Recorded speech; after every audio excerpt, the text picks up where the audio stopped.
dan sebagainya tuh pada porsinya aja. Kadang orang kan berlebihan dan itu digalakan juga di pesantren. Kan ada tuh pesantren yang kalau lewat ada gurunya lewat dia kayak jadi jalan jongkok atau jadi kayak menurut atau kayak sendalnya dicium, hal-hal yang kayak gitu. Dan sendalnya dicium. Iya kayaknya ada gitu. Udah gitu itu juga kan ditambah lagi misalnya ada kitab-kitab yang memang mengajarkan adab kepada guru terus dipraktekkan secara berlebihan gitu. Nah gurunya sendiri suka merasa punya otoritas atas keberkahan ilmu muridnya gitu.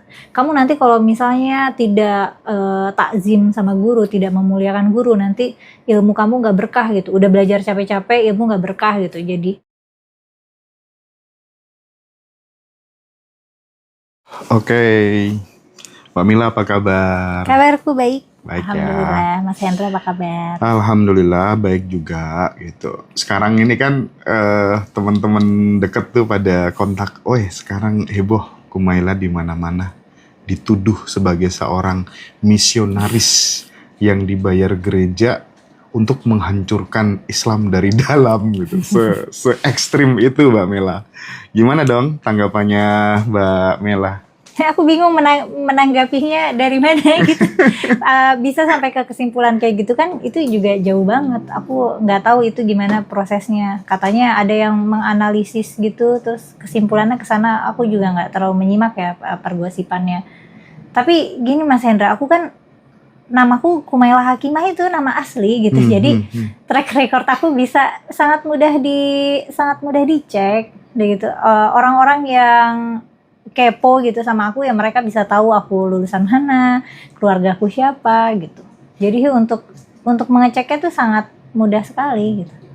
Dan gimana cara bilangnya ya? Masa aku bilang gini? Enggak, aku bukan misionaris gitu. Aku nggak dibayar gereja untuk menghancurkan Islam. Lagian emang Mas Hendra setuju aku menghancurkan Islam gitu? Enggak lah. Lagian kan kalau misalnya Islam itu agama yang benar, agama yang diridhoi Tuhan, masa bisa dihancurkan oleh satu orang yang fana sih? Aku kan cuma menyampaikan pengetahuan, menyampaikan gagasan gitu. Masa Islam hancur gara-gara itu gitu? Jadi Mbak Kumaila ini kan seperti beberapa tokoh-tokoh yang lainnya gitu ya, yang mencoba untuk masuk beragama itu tidak hanya sekedar ikut-ikutan gitu loh, tapi pakai nalar yang kritis gitu ya, pakai logika, rasio dan rasa kan gitu sih, kurang lebihnya kan begitu ya. Bahwa kemudian itu dipahami sebagai yang kontradiktif, melawan Islam dan lain sebagainya, ini soal level kesempitan berpikir aja sih menurut aku secara pribadi gitu. Kayaknya tidak bisa menalar ke sana karena penolakan yang aku dapat tuh kayak level kecerdasannya kayak level kecerdasan anak-anak gitu. Wah, ini ODGJ gitu. Wah, ini muka babi gitu. Atau kadang kayak preman banget gitu. Ini betina kita perkosa aja rame-rame. Yang kayak gitu.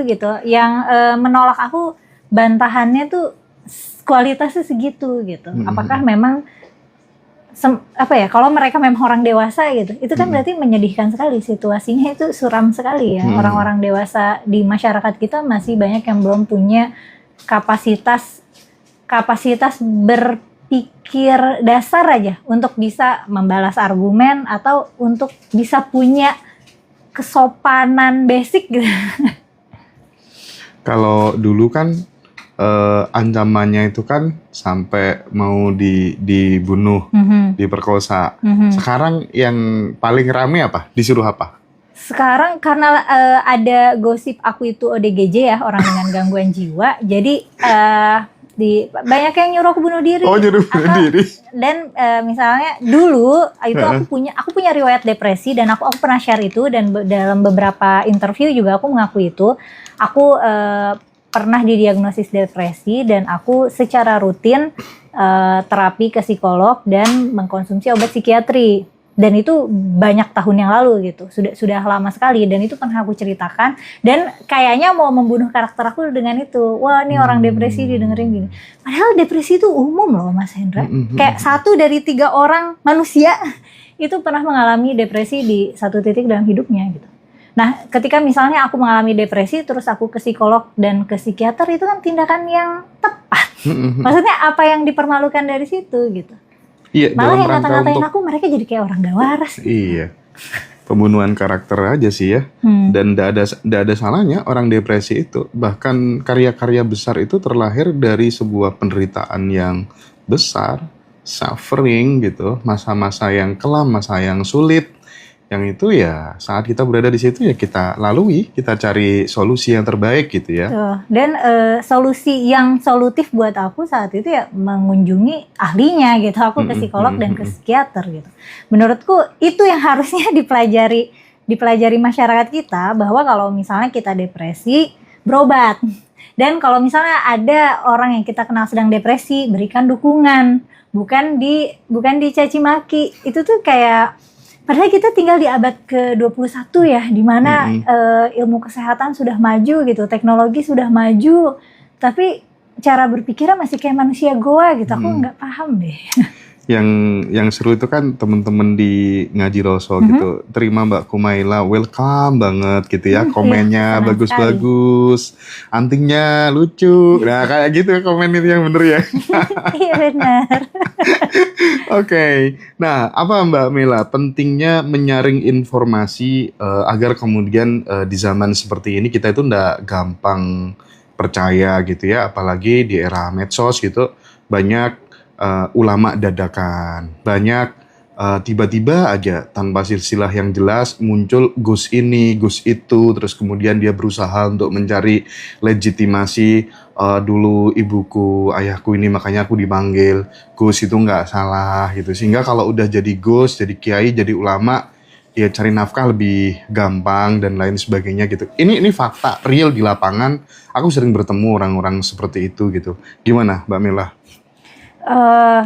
Kalau misalnya konteksnya adalah supaya orang-orang tidak mengeksploitasi status sosial yang semu, itu gini sih sebenarnya dalam tradisi Islam sendiri kita kan masih mengagung-agungkan, misalnya gini, kalau belajar Islam sanatnya dari mana? Sanatnya dari siapa? Gurunya siapa gitu. Jadi kita sebagai masyarakat masih sangat melihat otoritas, masih ada senioritas itu dengan sangat kuat gitu, sehingga kalau misalnya kita bukan siapa-siapa,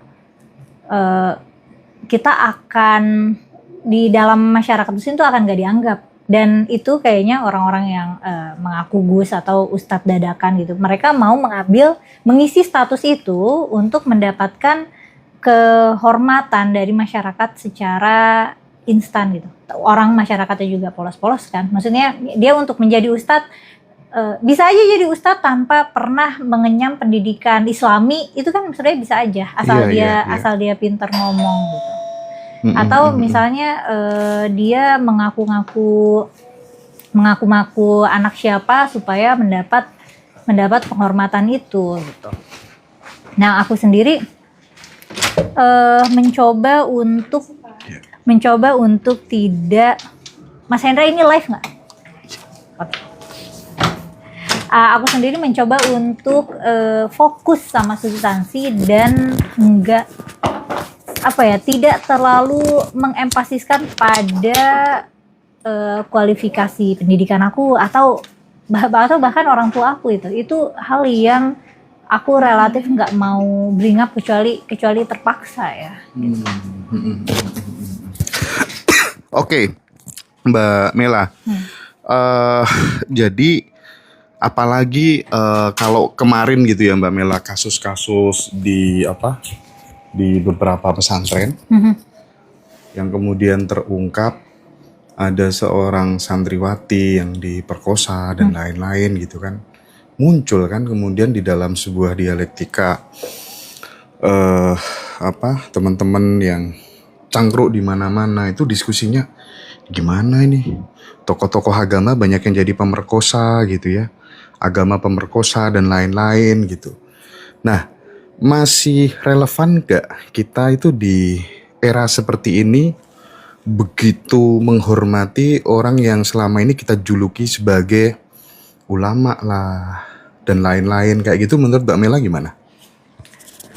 Aku sangat setuju untuk kita menaruh otoritas ulama dan sebagainya tuh pada porsinya aja. Kadang orang kan berlebihan, dan itu digalakkan juga di pesantren. Kan itu pesantren yang kalau lewat, ada gurunya lewat, dia kayak jadi jalan jongkok, atau jadi kayak menurut, atau kayak sendalnya dicium, hal-hal yang kayak gitu. Dan sendalnya dicium.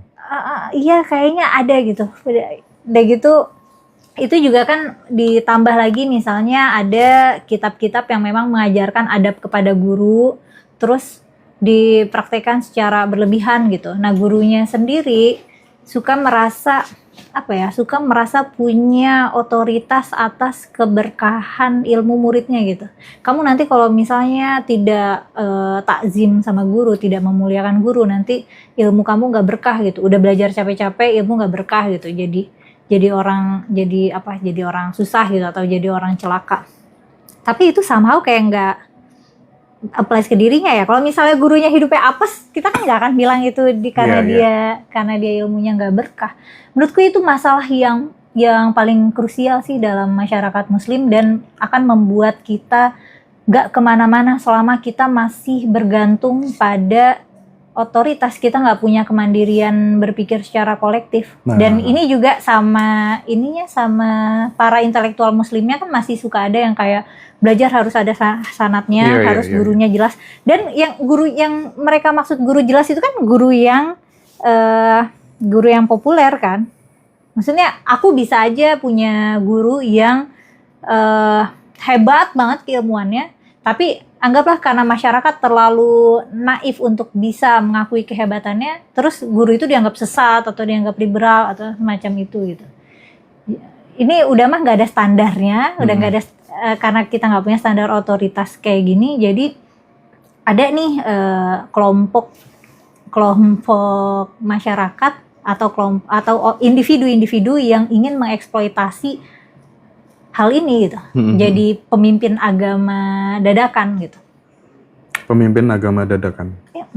Dan itu kayaknya tidak hanya soal religion ya. Spiritualitas yang banyak orang religion sekarang lari ke sana, itu kan juga mengalami hal yang sama gitu. Jadi bagaimana kemudian seorang guru spiritual memanipulasi pikiran murid-muridnya dan lain-lain, itu ya ternyata sama-sama aja. Nah, maksudku dengan hadirnya Mbak Mela ini, sarannya seperti apa sih teman-teman itu biar ketika kemudian mendengar sesuatu yang dibungkus dengan spiritual, agama, itu nggak langsung percaya gitu loh, nggak langsung mengamini gitu. Itu tipsnya gimana kalau Mbak Mela? Tipsnya skeptis dulu. Skeptis dulu. Iya. Okay. Jadi kalau misalnya ada guru spiritual bilang, kamu supaya misalnya muka aku jerawatan, supaya jerawatnya sembuh, nih dibasuh pakai air doa dari aku dulu gitu. Terus nanti aku akan tanya doanya apa, kandungan airnya apa, terus gimana caranya air ini bisa punya efek ke kulit aku misalnya. Kita tuh suka berpikir lompat karena kita nggak peduli sama alur pikir ya. Kita cuma peduli sama premis, terus tahu-tahu kesimpulannya kemana gitu. Nah, Kumaila sepanjang hidupnya belajar di pesantren, tiba-tiba gosipnya misionaris Kristen gitu. Nah, aku nggak tahu itu alurnya gimana gitu. Nah, dan itu yang banyak terjadi, abuse yang terjadi di guru-guru spiritual dan para pemimpin agama itu kan. Misalnya mereka bohongin perempuan-perempuan yang muda dan polos ini dengan, biasanya bohonginnya gimana sih? Mereka kan biasanya juga nggak berani untuk nggak nurut ya. Biasanya santri-santri kalau di lembaga pesantren yang sangat feodal, biasanya tuh santri-santri sangat tidak dianjurkan untuk membantah guru, apalagi membantah kiainya gitu. Jadi dia tahu nih, si kiainya, si ustadznya tahu nih cewek muda cantik, kalau misalnya gue suruh ngapain dia nggak bakal nolak gitu. Karena otoritas dia udah legit nih gitu. Ya di abuse lah itu, disalahgunakan powernya. Padahal sebenarnya kan itu kan power yang semu. Harusnya padahal sebenarnya tidak ada penaltinya untuk kita meragukan apa yang disampaikan oleh para pemuka agama. Iya sih, nggak boleh bantah, bahkan mau ketemu aja susah gitu ya. Jadi kayak zaman kerajaan gitulah ya. Yang terakhir soal pesantren pelosok yang di Jombang kapan hari itu kan sampai geger gitu kan. Dan sebenarnya kejadian-kejadian seperti itu udah banyak, cuman karena nggak terekspos di media sosial aja gitu, kayak ya udahlah seperti angin lewat aja gitu. Iya. Tapi satu yang menarik tadi soal tuduhan misionaris gitu ya. Misionaris. Padahal banyak loh teman-teman Nasrani yang sempat marah-marah sama Kumaila itu gara-gara Kumaila bicara tentang apa ya? Siapa yang menghamili Bunda Maria ya? Iya betul. Nah, itu gimana sih ceritanya itu? Iya, sebenarnya kan Ibu Maria atau Maryam itu kan bukan cuma sosok yang ada di dalam doktrin non Kristen ya. Itu juga kan di ajaran Islam kan ada cerita Ibu Maryam kan. Dan cerita Nabi Isa yang lahir dari perawan Maryam gitu. Nah, itu kan cerita yang sama-sama kita share sama orang Kristen. Nah, jadi aku penasaran dengan asumsi bahwa tidak mungkin perempuan bisa hamil tanpa dibuahi, aku jadi penasaran nih siapa yang menghamili Ibu Maria. Dan aku cek ceritanya di Quran, aku cek ceritanya dari Perjanjian Baru. Oh iya, menariknya cerita Ibu Maryam tuh cuma ada di Perjanjian Baru, nggak ada di Perjanjian Lama. Jadi padahal nih kan Maryam tinggal di Yerusalem.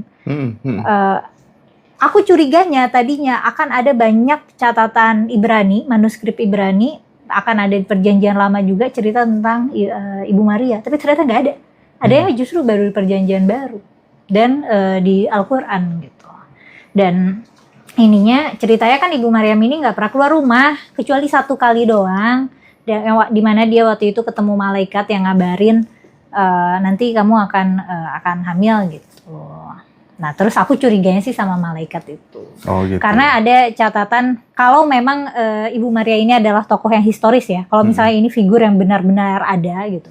Karena mengingat tidak adanya catatan Ibrani tentang Ibu Maria. Padahal kan ini tokohnya sentral nih, ibunya Yesus gitu, ibunya Nabi Isa gitu. Tapi kok bisa nggak ada catatan Ibraninya, nggak ada gitu. Tapi kalau memang ini ada, ini soalnya sedih, soalnya ada catatan apokrifa. Catatan apokrifa itu kayak catatan Latin sih sebenarnya, yang udah lama itu catatan Kristen, yang menyebutkan Ibu Maryam itu mungkin hamil pada usia 14 tahun. Kalau benar itu kejadiannya, itu mah dimanipulasi ya nggak sih, atau diperkosa gitu. Atau kalau kejadiannya bukan oleh malaikat ya bisa jadi itu fabrikasi cerita oleh keluarganya. Karena kan keluarga nabi-nabi.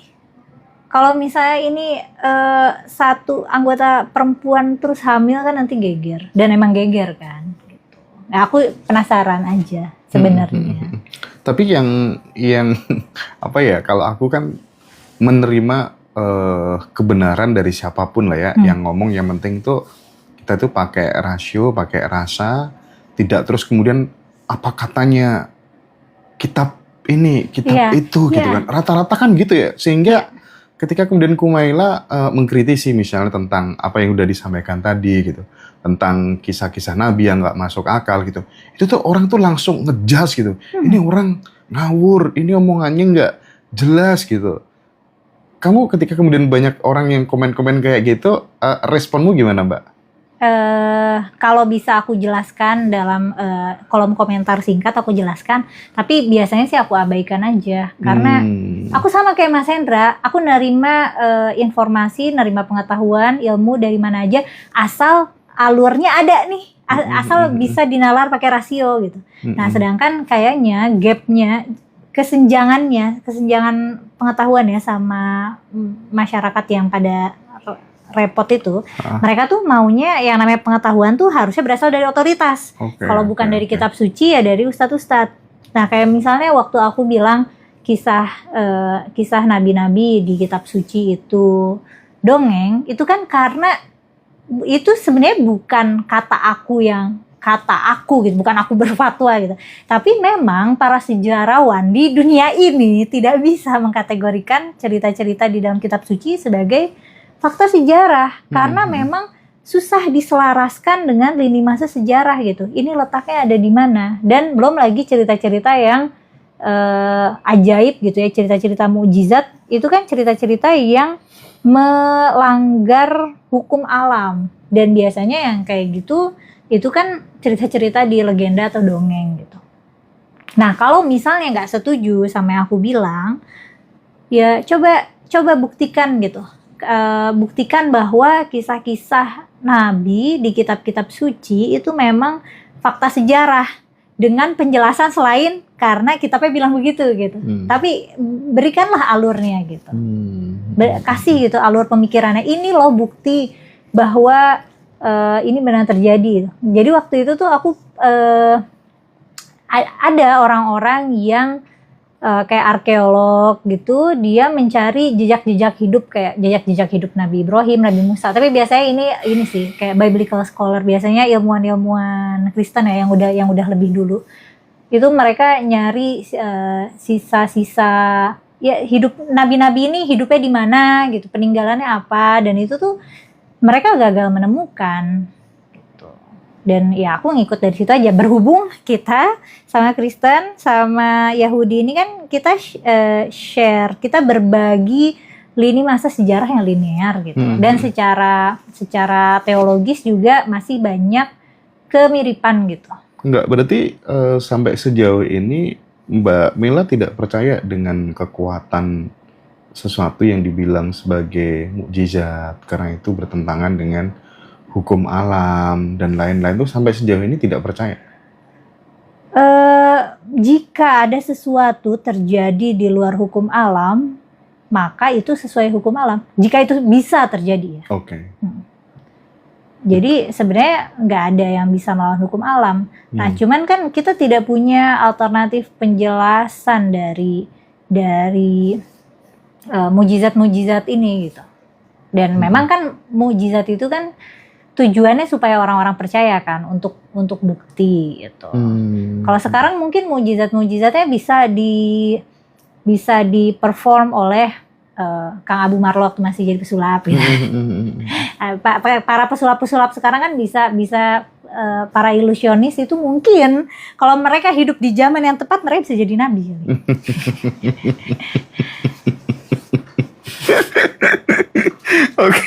Oke deh. Gini Mbak. Aku pengen ngajak Mbak Mela untuk masuk ke ini kan orang tuh banyak yang berdebat nih. Ini semesta, alam semesta ini. Apakah kemudian dia itu sebenarnya wajib harus ada yang menciptakan atau bisa jadi dia ada dengan sendirinya gitu, bahkan sebagai manifestasi dari sumber dari segala sumber yang kita maknai sebagai kekuatan terbesar yang namanya Tuhan dan lain-lain gitu. Perspektifnya Mbak Mela tentang hal ini gimana? Sebenarnya kan memang segala sesuatu yang ada itu kan ada penyebabnya gitu ya, ada pemicunya. Cuman kan masalahnya yang kita nggak tahu apakah penyebabnya atau pemicunya itu harus pasti absolut Tuhan gitu. Itu kan hal yang kita nggak bisa tahu aja. Kalau misalnya orang beriman pasti bias konfirmasinya pengennya hal itu menjadi penguat imannya gitu. Ya udah. Karena toh bagian itu tuh nggak bisa kita apa-apain. Oke. Jadi teman-teman nggak usah rame. Sekali lagi Mbak Mela bukan misionaris gitu ya. Jadi Mbak Mela itu hanya menyampaikan pikiran-pikiran kritisnya selama kemudian dia lama tinggal di pesantren gitu ya. Jadi seorang tahfidz Quran gitu. Ya aku nggak ngerti kekristenan. Aku nggak pernah menyampaikan doktrin Kristen sekalipun. Kalaupun aku punya wawasan tentang kekristenan, yaitu karena wawasan tongkrongan gitu, atau karena perpanjangan belajar Islam kayak itu, kayak aku cari tahu tentang Ibu Maria karena aku penasaran sama Maryam gitu loh. Dan karena aku sepanjang pendidikan aku di pesantren, aku kuliah S1-nya juga tafsir. Jadi kebayang gak sih Mas Hendra, lingkungan aku tuh santri-santri semua. Aku terbiasa hidup di masyarakat yang homogen. Yeah. Kalaupun aku punya teman-teman non-muslim, itu paling pas sekolah tuh teman-teman olimpiade gitu. Jadi kita cuma ketemu kalau lagi musim olimpiade doang gitu. Atau pas udah dewasa sekarang ya di komunitas-komunitas hobi gitu. Jadi nggak ada gitu orang gereja kamu aku gaji ya hancurkan Islam gitu. Ini kayaknya orang Islam ini memang punya kewaspadaan yang aku nggak tahu ya, paranoid banget gitu. Tapi kayak hatersmu sekarang mulai masuk sini semua deh, Mbak. Oh iya, pada bilang apa? Hai semuanya, sehat-sehat ya. Gini cek mahar katanya. Cek mahar apa? Tahu. Oh, nggak ngerti. Tapi gini, ngomong-ngomong ya, kenapa sih sama ini mayoritas ya, kalau circleku kan banyaknya teman-teman Muslim gitu, sama orang Kristen tuh kayak gimana gitu, beda sama agama lain, misalnya kayak Hindu sama Buddha itu beda gitu. Padahal kalau kita ngomong, mungkin dirimu yang lebih paham tentang sejarahnya Nabi dulu kan katanya juga dibantu seorang raja yang Nasrani, yang Kristen gitu. Itu gimana sih menurutmu, Mbak Mela? Kita itu circle kita ya, teman-teman yang khususnya Muslim gitu ya, sama orang Nasrani itu kayak antipati banget gitu, kayak gimana gitu. Gimana sih menurutmu? Karena orang Kristen di sini banyak. Kalau zaman Nabi, orang Islam tuh musuhannya sama Yahudi. Nah, yang Nasrani itu pas lagi zaman Nabi itu minoritas. Mereka udah mah jumlahnya sedikit dan secara politik juga nggak terlalu kuat. Nah, waktu Nabi ditolong Raja Kristen kan itu kan di Habasyah sana, di jauh kerajaan Kristen. Dan memang sama Kristen tuh nggak terlalu banyak sejarah kekerasannya gitu. Ya, yang banyak ribut ya sama Yahudi gitu. Oke. Yang banyak ribet malah sama Iya, Yahudi. tapi gitu kalau di Islam malah orang Islam berantemnya sama orang Kristen gitu. Ini aneh, dan termasuk teroris Islam juga aneh. Kok ngebomnya gereja gitu? Padahal kan gereja, rumah ibadah tuh nggak boleh diserang. Bahkan pas lagi zaman perang gitu loh. Ini malah ditarget. Gitu. Kayaknya mungkin juga karena narasi-narasi permusuhan di kitab suci kan masih ada.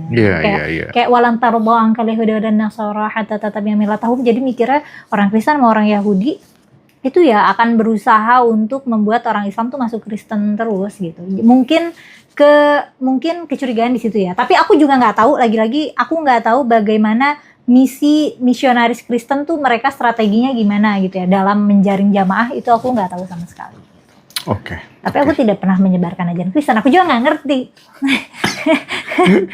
Oke. Baik, Mbak Mela, di segmen pertama kayaknya cukup dulu ya, teman-teman. Kita geser ke segmen selanjutnya.